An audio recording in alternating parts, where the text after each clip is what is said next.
Bonjour à tous.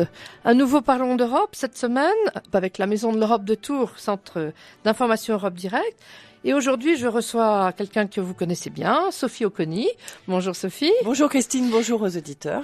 Merci d'être venue, d'avoir répondu à mon invitation. Alors je rappelle pour tous nos auditeurs que vous avez été députée européenne entre 2009 et 2014.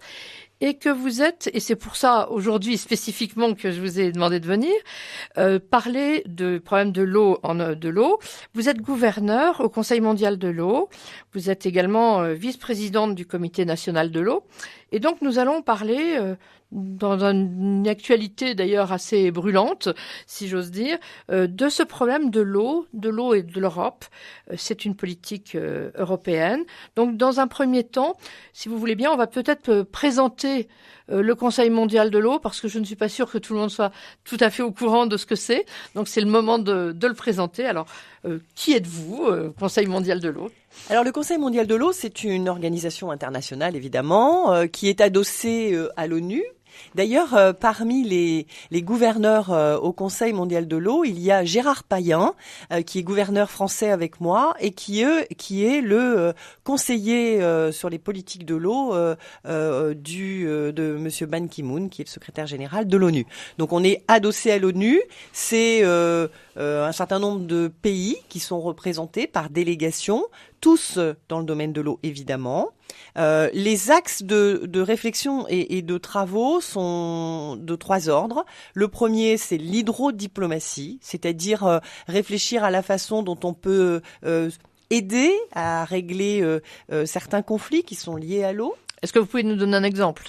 Bien, par exemple, nous ne sommes pas prêts de le régler à mon avis, mais si nous pouvons y mettre notre poids, nous le ferons dans le conflit qui oppose la Chine au Tibet. Vous savez que le Tibet, c'est le château d'eau de la Chine, oui. Et que une partie du conflit est liée à cette problématique de l'eau, mais c'est aussi des problèmes dans un certain nombre de pays, l'Israël et la Palestine par exemple. Ça n'est pas le seul sujet, évidemment, mais l'eau est un des sujets, bien sûr, et puis dans d'autres pays du Moyen-Orient, du Proche-Orient, mais aussi en Afrique. Le deuxième axe, c'est l'axe de l'accès à l'eau pour tous. Il est une évidence que aujourd'hui, pour régler notamment les flux migratoires, alors non pas ceux qui sont liés au conflit, comme c'est le cas aujourd'hui avec la Syrie, mais tout ce qui est lié aux flux migratoires économiques, si les gens quittent leur pays, c'est pas pour le plaisir de venir trouver la misère dans nos pays, c'est parce que chez eux, ils n'ont pas matière à se développer et à vivre de façon digne. Et donc, il faut que nous aidions, nous, ces pays-là, à obtenir de l'eau. C'est de plus en plus facile puisque il y a de l'eau en Afrique, il y a de l'eau dans les sous-sols, ou il y a de l'eau sur les zones côtières, dans la mer, qu'il faut dessaler. Le problème de l'Afrique jusqu'à présent était que nous n'avions pas d'énergie en Afrique et que pomper de l'eau ou dessaler de l'eau de mer, c'est très cher en énergie. C'est très cher en énergie. Or, aujourd'hui, ce qui était leur faiblesse, le soleil et le vent, au continent africain, avec les nouvelles technologies d'énergie renouvelable, devient un atout. Ils vont être autonomes en énergie et donc ils vont pouvoir aller chercher de l'eau, dessaler de l'eau de mer. Donc ça, c'est un sujet. Et puis le troisième sujet qui nous concerne directement, c'est effectivement, pour des pays comme le nôtre, avoir une eau en quantité, en qualité et gérer les stress hydriques que nous avons vécu par les inondations du Sud la semaine dernière. Alors justement, sur la qualité de l'eau, alors c'est la qualité de l'eau des rivières, mais c'est aussi, je pense, la qualité de l'eau que rejette la ville, que rejette l'industrie. Est-ce que vous, dans ce domaine-là aussi, vous intervenez ? Vous avez une réflexion ? Oui, bien sûr. Bien sûr. Ce sont des vrais sujets que, effectivement, que les citoyens, aujourd'hui, qu'ils soient citoyens consommateurs, comme vous et moi ce matin, lorsqu'on a fait notre vaisselle, lorsqu'on s'est lavé, le citoyen agriculteur, lorsqu'il arrose, lorsqu'il met de l'engrais ou des pesticides, et puis ce qui est de moins en moins le cas, mais c'est quand même le cas encore aujourd'hui. Oui. Et puis les industriels qui consomment pour certains beaucoup d'eau et qui la rejettent, il faut que nous arrivions à rejeter de l'eau de moins en moins polluée. Vrai sujet. Donc pour ça, il faut qu'en amont, on ait des produits qui polluent de moins en moins et il faut qu'on traite de mieux en mieux l'eau usée.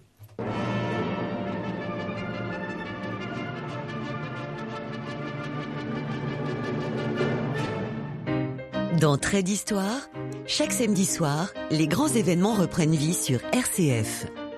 Éric Godaillé vous propose de revivre une année, un événement historique ou de suivre la vie mouvementée d'une célébrité à l'aide d'illustrations sonores et de chansons d'époque. Trait d'histoire. Le voyage dans le temps débute chaque samedi à 20h. La joie se partage sur RCF. Retour à Parlons d'Europe et à la politique de l'eau. Alors justement, maintenant, on va peut-être faire un focus sur l'Union européenne, sur le problème de l'eau. Alors je rappelle que quand vous avez été députée européenne, vous avez été vice-présidente de l'intergroupe eau. Et c'est aussi à ce titre-là que je vais vous interroger, vous poser quelques questions, parce que vous connaissez très bien ce sujet. Alors, l'eau, c'est une politique de l'Europe, c'est une politique intégrée, comme les grandes politiques, que la politique agricole commune. Depuis quand et comment ça se passe ? Alors en fait, c'est parti d'un principe qui est une évidence pour nous tous, même si on se pose pas la question. L'eau est par essence mobile. Enfin, l'eau est par essence absolument pas attachée à un territoire. Elle bouge. Les nuages bougent, l'eau s'évapore, les fleuves parcourent l'espace. Exactement. Et les fleuves traversent plusieurs pays pour certains. Donc, évidemment que l'eau n'est pas attachée à un territoire. Donc, évidemment que la politique de l'eau devait être une politique européenne. Donc la directive cadre européenne, la DCE, la directive cadre eau, a été adoptée au Parlement européen en 2000. Et aujourd'hui, tous les États membres sont liés à cette directive. Chaque État membre de l'Union européenne a décliné par son outil législatif, chez nous l'Assemblée nationale et le Sénat, cette directive cadre eau, et ce sont des outils en France qui la mettent en œuvre, et notamment les agences de l'eau et la police de l'eau qui s'appelle l'ONEMA. Alors, dans cette directive cadre, sur quoi met-elle l'accent ? Qu'est-ce qui est, à votre avis, l'élément le plus important ? Alors l'élément le plus important, il est dans l'idée de tout faire pour que. Alors c'est pour gérer, si vous voulez, le petit cycle de l'eau. C'est-à-dire que quand on a de l'eau qui sort du robinet, il y a une rivière derrière. C'est-à-dire que derrière le robinet coule de l'eau. Et donc la collectivité va capter de l'eau soit dans les nappes phréatiques, soit dans les fleuves, la traite pour qu'elle soit potable, et puis l'emmène dans nos robinets. Ensuite, quand ça part dans notre évier, eh bien ça part dans des tuyaux d'assainissement, ça arrive dans une station d'épuration, et puis c'est traité, l'eau est traitée, et ensuite elle est rejetée pour que la nature termine le traitement, puis un jour elle revient dans un fleuve ou dans une nappe phréatique et elle est recaptée et on repart. Ça s'appelle le petit cycle de l'eau. Eh bien, ce petit cycle de l'eau, il est malmené. Pourquoi ? Parce que d'abord, nous captons dans des nappes phréatiques. Les nappes phréatiques, ce sont des eaux fossiles qui, pour certaines, ont 5000 ans. Et on capte allègrement dans ces nappes phréatiques pour laver nos voitures ou pour remplir nos piscines. Quand on dit ça à des gens qui ont des difficultés à boire de l'eau potable, ils sont scandalisés. Donc l'idée déjà de cette directive 4, c'est d'essayer de protéger ces eaux fossiles en captant de moins en moins et aller chercher de l'eau plutôt dans les fleuves, ce qui est le cas par exemple de la ville de Tours. 99,5% de l'eau qui arrive dans les robinets de la ville de Tours arrive des nappes alluvionnaires de la Loire. De la Loire, ce qui me rappelle qu'on avait été coupé il y a 25 ans, quand la Loire avait été polluée. Exactement. Toute la ville avait été coupée, donc c'était un peu problématique. Voilà, par exemple, la directive cadre eau, normalement, doit permettre d'éviter ce genre de drame et de catastrophe de pollution de l'eau, puisque aujourd'hui, les entreprises sont tenues à créer tous les moyens. Ce sont comme des bassines, si vous voulez. Elles installent les entreprises chimiques, elles installent leurs bâtiments dans des bassines en béton, finalement, qui sont un premier rempart à la pollution. S'il y a une fuite, eh bien, c'est conservé dans un espace très restreint, contraint dans un espace restreint. Donc, la directive cadre eau, elle va dans le sens de faire en sorte que nous ayons une eau de plus en plus en quantité et de moins en moins polluée. Ça, c'est vrai sujet. Et c'est aussi l'histoire des inondations et des sécheresses. Oui, alors justement, en parlant d'inondations, on a tous dans les yeux encore et dans les oreilles ce qui s'est passé la semaine dernière dans le Midi.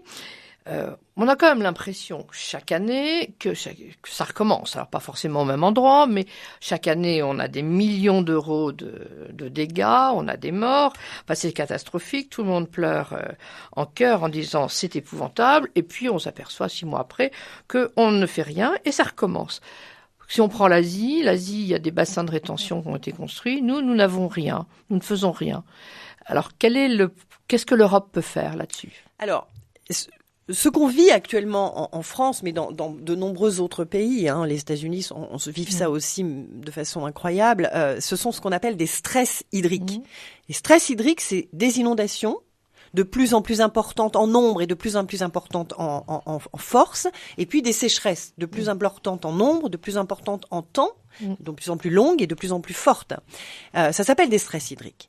C'est lié à quoi? C'est lié au dérèglement climatique. Il faut qu'on se dise les choses. Le dérèglement climatique fait qu'aujourd'hui, on a de plus en plus de tornades, de plus en plus d'excès, soit dans un sens, soit dans l'autre. Ça, c'est un premier sujet. Et puis le deuxième sujet, c'est aussi un problème d'urbanisation. Nous sommes en train de créer des grandes métropoles, ce qui est très bien, sauf qu'on est obligé d'assurer des logements, des services, des routes, des rues, et que tout ça bétonne une partie qui, à l'époque, était une partie perméable et qui permettait à l'eau de s'écouler à travers le sol. Aujourd'hui, elle ruisselle et en trop grand nombre, comme c'était le cas à Tours il y a pas très longtemps. La semaine dernière, il a plu, on a eu un très gros épisode de pluie. Toutes les rues étaient encombrées d'eau. On se dit qu'on n'est pas à l'abri de vivre un drame comme celui-là. Et c'est vrai que l'ultra-urbanisation ne favorise pas l'écoulement de l'eau dans la perméabilité d'un sol. Alors il faut espérer que le fait que l'eau soit une politique européenne soit une sauvegarde pour nous. Cette émission est terminée, je suis désolée, on aurait bien continué, mais Parlons d'Europe est fini pour cette semaine et on vous retrouvera, j'espère, une prochaine fois. Merci beaucoup Sophie. Merci Christine, à bientôt. Merci RCF.